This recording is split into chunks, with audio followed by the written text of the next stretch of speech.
You are now listening to the IELTS podcast. Learn from tutors and ex-examiners who are masters of IELTS preparation. Your host, Ben Worthington. Hello there. Today we're going to talk about IELTS vocabulary, and there's lots of tips. It's divided up into about 3 parts. A lot of my students have been asking me about IELTS vocabulary, so what I thought I'd do today is do the podcast, but do it with a student of mine who had a few questions, and she's just going to ask a question when she's got a doubt. So this is Maria. Say hi, Maria. Hi. All right, let's get going. So it's going to be divided into 3 parts: an introduction to the vocabulary, collocations. Then we're going to look at some easy essay sentences to memorize, to put into the essay, and then some topic-specific vocabulary and TED Talks, and then at the end we're going to look at the academic word list. Right then. Okay? Yes. Excellent. So you probably know that the vocabulary represents 25% of your score for both the writing and the speaking. And if we want to get like band 7, band 8, it's strongly recommended you use collocations. All right? Okay. Can you think of any collocations? Do you know what one is, yeah? Yes, a little bit, but more or I less. need to study. All right, well, a collocation from Wikipedia is a sequence of words or terms that co-occur more often than would be expected by chance. Okay. All right? Yeah. So maybe unemployment benefit, yeah? Noise pollution. Okay. Those are examples of collocations. And yeah, also to get those band 7, band 8 scores, topic-specific vocabulary, and obviously recommended using words from the academic word list. Right then. Okay, so collocations improve the way we speak because they improve your fluency, because what it is if it's a set group of words, the native speaker or the person listening is going to expect the next words. Yeah, so it makes it easier to understand. And if it's easier to understand, it improves your cohesion, and it makes it easier to follow what you're saying. All right? Yeah. And when you're learning these collocations, it's better to learn them all in one like chunk, if you get what I mean. So instead of learning noise and pollution, you just learn it together as one word, noise pollution, but of course separately. All right? Okay. Yeah. Okay, so when you're actually learning these, what you're best doing is, of course, reading lots, but actively reading, and that means going through the text and underlining them and circling them, not just sitting there like reading, absorbing it, which is good, but it's better if you're there actively highlighting and marking the text you're reading. And ebook readers are good for this. And the idea is that we get the vocabulary from your passive vocabulary, which is your ability to recognize it, and into your active vocabulary. And that's when you are using it in your everyday vocabulary. Okay. All right? Yeah. Okay then. So when you are studying, of course, like I just said with the active reading, what's good is if you see the word and then you write down the whole sentence in which it appears. Yeah? And of course, then try and use it again during the day. And it's going to be easier with some vocabulary, like, I don't know, trying to squeeze noise pollution, or, I don't know, income inequality into a sentence isn't going to be easy, but at least maybe if you're practicing your writing, it could be a little bit easier. Yeah. All right? Okay then, now we're going to look at some easy sentences to memorize, and this will be useful for your essay writing, and it's really, really quick way to improve your score, because all you have to do is memorize 1 or 2 sentences, and then you can just change the adjectives, or you can change the meaning, or you can change the time. All right? Yeah. So let's just have a look at this one.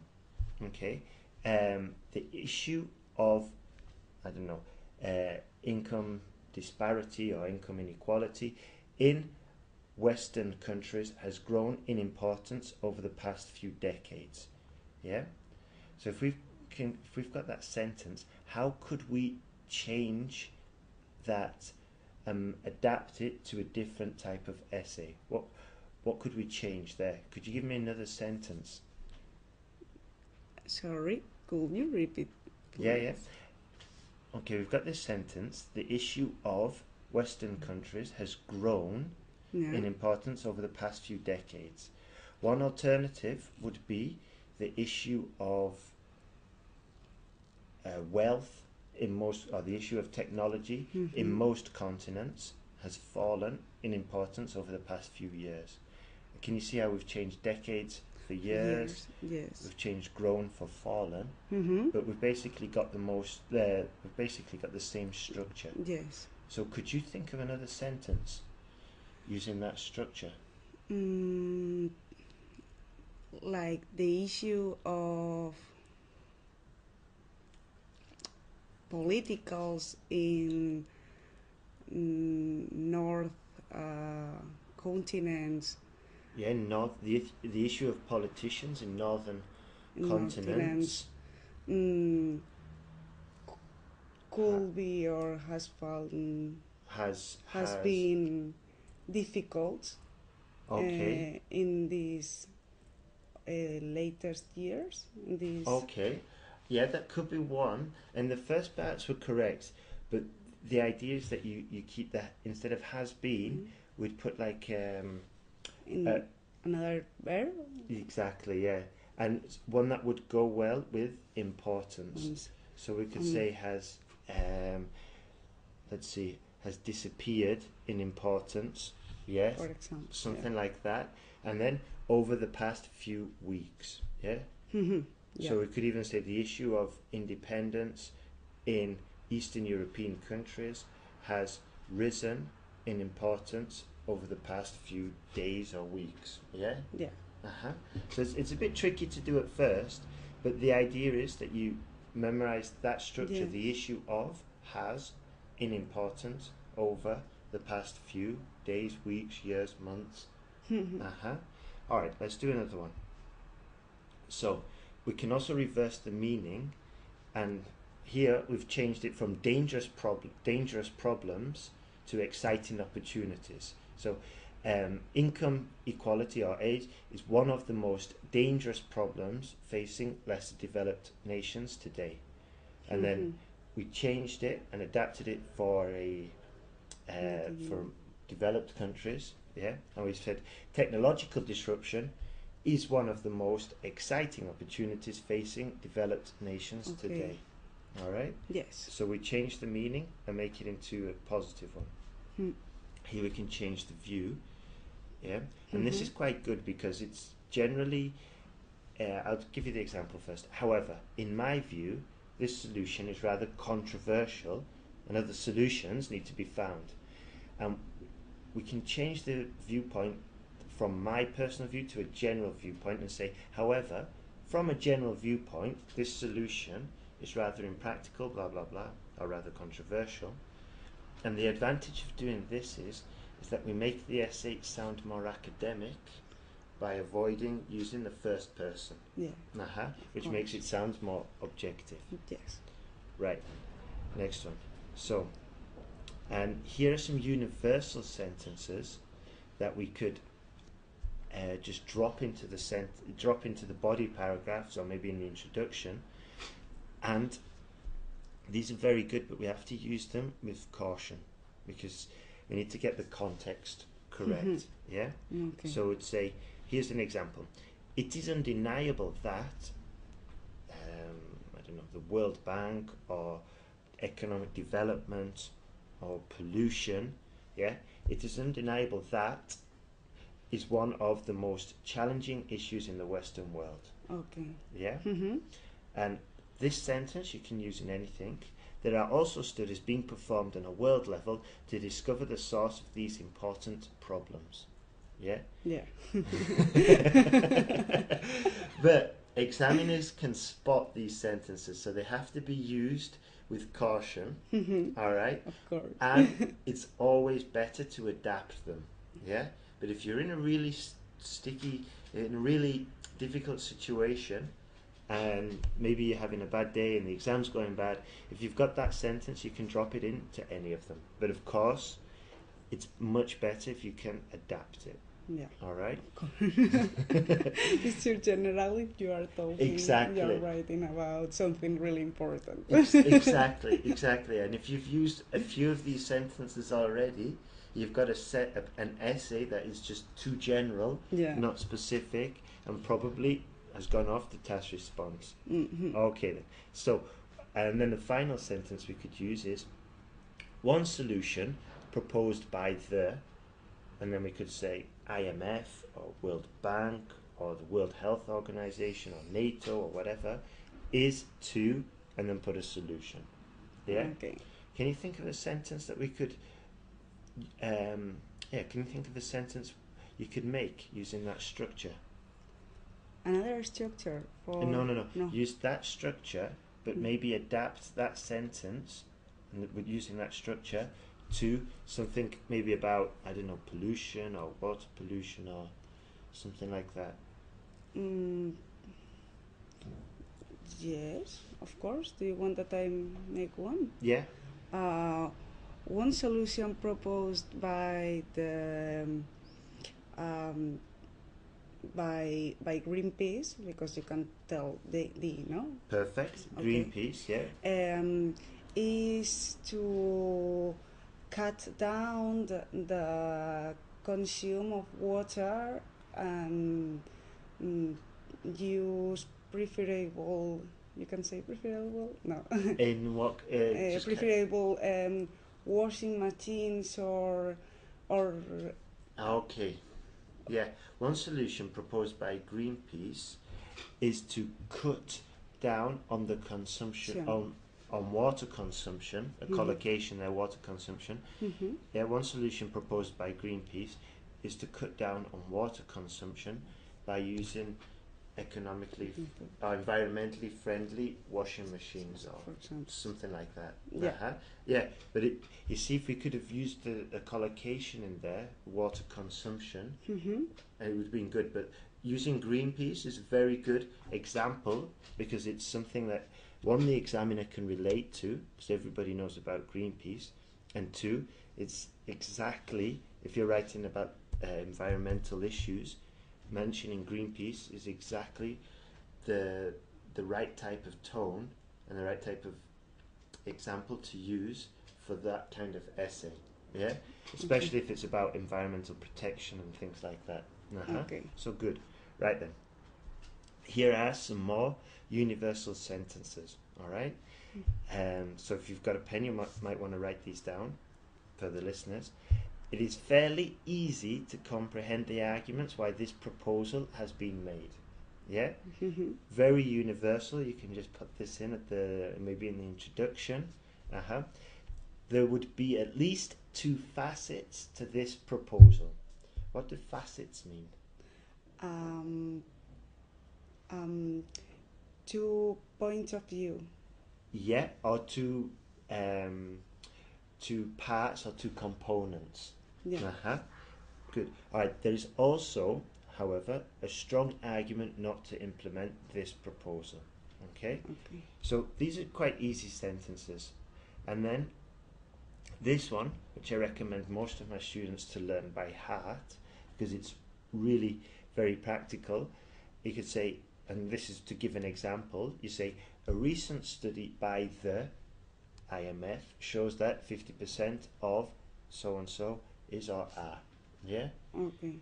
A recent study by NATO shows that A recent study by the NSPCC shows that. And if you just remember that structure, you could even say a recent study by Greenpeace shows that 50% of the washing machines are environmentally harmful to the local water system or something like that. Another sentence, it is widely assumed that, and like we said before, these have, if we use a lot of these, well, if we use these but also adapt them to our essays, they have a similar effect to the collocations, because they'll improve the cohesion, they'll improve the way the essay sounds, because it's a natural structure, and you've got higher chance of getting the points for cohesion and coherence, and grammatical accuracy. That's what I wanted to say. Grammatical range and accuracy. If you're using these exact structures, of course your essays are going to be very accurate. Okay. All right? Yeah. Okay. Now another one. Use TED Talks. Okay. Do you use the TED Talks? Sorry, but I don't remember what means TED Talks. You know the TED Talks, the documentaries they do on TED.ed, like educational documentaries. Okay. Yeah, well, not documentaries, sorry, talks. The talks by businessmen, by scientists. Yes, I remember. Yeah? Yes. Sorry. No worries. Okay, so if you go to the website, IELTSPodcast.com /TED, there is a big PDF with about 10 TED Talks, all analysed, and from those talks, I've written down the topic-specific vocabulary they use, some collocations that you'll hear, and a possible task 2 question. Okay, so the idea is that you go there and you watch the TED Talk video, you identify the collocations that are in front of you on the PDF, and then you write an essay about the TED Talk, and the question is directly related to the TED Talk. Okay, Yeah. and this will give you the opportunity to use the collocations and the vocabulary and write about the topic of the TED Talk. And there's 10 talks there, each corresponding to one IELTS topic. So I think there's one about health, there's one about technology, there's one about globalization. So it's really useful, and you can get that at IELTSPodcast.com /TED. Now, the academic word list. Have you heard of this before? No. No. Okay, no worries. This list, it contains the most common words found in academic texts. And what happened was, this girl in New Zealand at Victoria University, she got all these academic tests, basically put them into a big machine, and then she found the most common words that appeared most frequently. Okay. Yeah. So the idea is that if you want your writing to sound academic, you use words from these lists. Yeah. And here we've got, but there's about there's thousands and thousands. And the top 60 is called sublist 1, top 60. And here we can see the massive list: analyze, approach, area, assess, assume, authority, available. Okay, and it's good to use these in the text. All right. Okay. And of course we can conjugate them. We can change them from these are in the root form. We can also change it to analysis, surface area, or assess, assessment, assume, assumption, and we can do those kinds of changes. So I'll just give you some tips on learning these words. All right, I'll do this quickly because we're almost running out of time. So the idea, according to the author of the publication, is that if you want to remember these, the best way is to focus on retrieving them. Yeah. Mm-hmm. And a good way to do this is to get the translations and check the translations, and then memorize the list, and then do one list of translations and go back, do another list, go back. And a good website to do this is Quizlet, Quizlet.com. Yeah, that's QUIZLET.com. Have you used that site before? No, never. But No. No, but it's good. It's really good. Aye, the police. Aye. I just This always happens when I do the podcast. Anyway. Yes. Yeah, in this part of town. Anyway. All right. So use Quizlet, and what you can do is you can fill it up with the vocabulary and keep checking it. And Quizlet makes the process a lot faster, and you can also play games there using the vocab. Ah, okay. Wow, yes, I did, but no, in this web. But Okay. All right. All right. Another way is to memorize the whole phrase. I recommend this way because if you can memorize the whole phrase, it's like before, you've got the structure, and you can adapt the structure to your essays and just change it. All right. Next point. So you can also make a lot of associations when you're memorizing it, because like we saw before, the massive list of all the different words, analyze, consist, distribute, it can be quite difficult to get to memorize these words. So what you can do is make some associations. Yeah, like assessment or assessment process. Yeah, a lot of people think IELTS is a pain in the assessment process. Yeah. So if you wanted to memorize the word assessment process, yeah, you could just associate it with IELTS, yeah, for example. Okay, good one. All right, and if you use associations like that, it just makes the whole process a lot easier. All right. Okay then. So, and of course, from Victoria University, they also recommended learning them in a situational context. Yeah, this means that you write down the whole sentence when you hear it, but you also use it in its context. Not only just the list of words, but all the words and the environment and the context which is surrounding it. So this is why, another reason why some of the TED Talks are really good, because you get to hear the words used in a natural context and in its correct environment, so to speak. Yeah, with lots of other words associated with that specific word and in that topic. All right. All right. Okay. So, if you've got, so if you want that resource that I spoke about, go to IELTSPodcast.com/TED.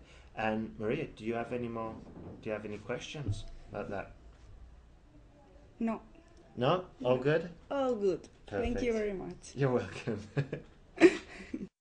Thanks for listening to IELTSPodcast.com. And remember to leave your email for updates and early access to new podcasts.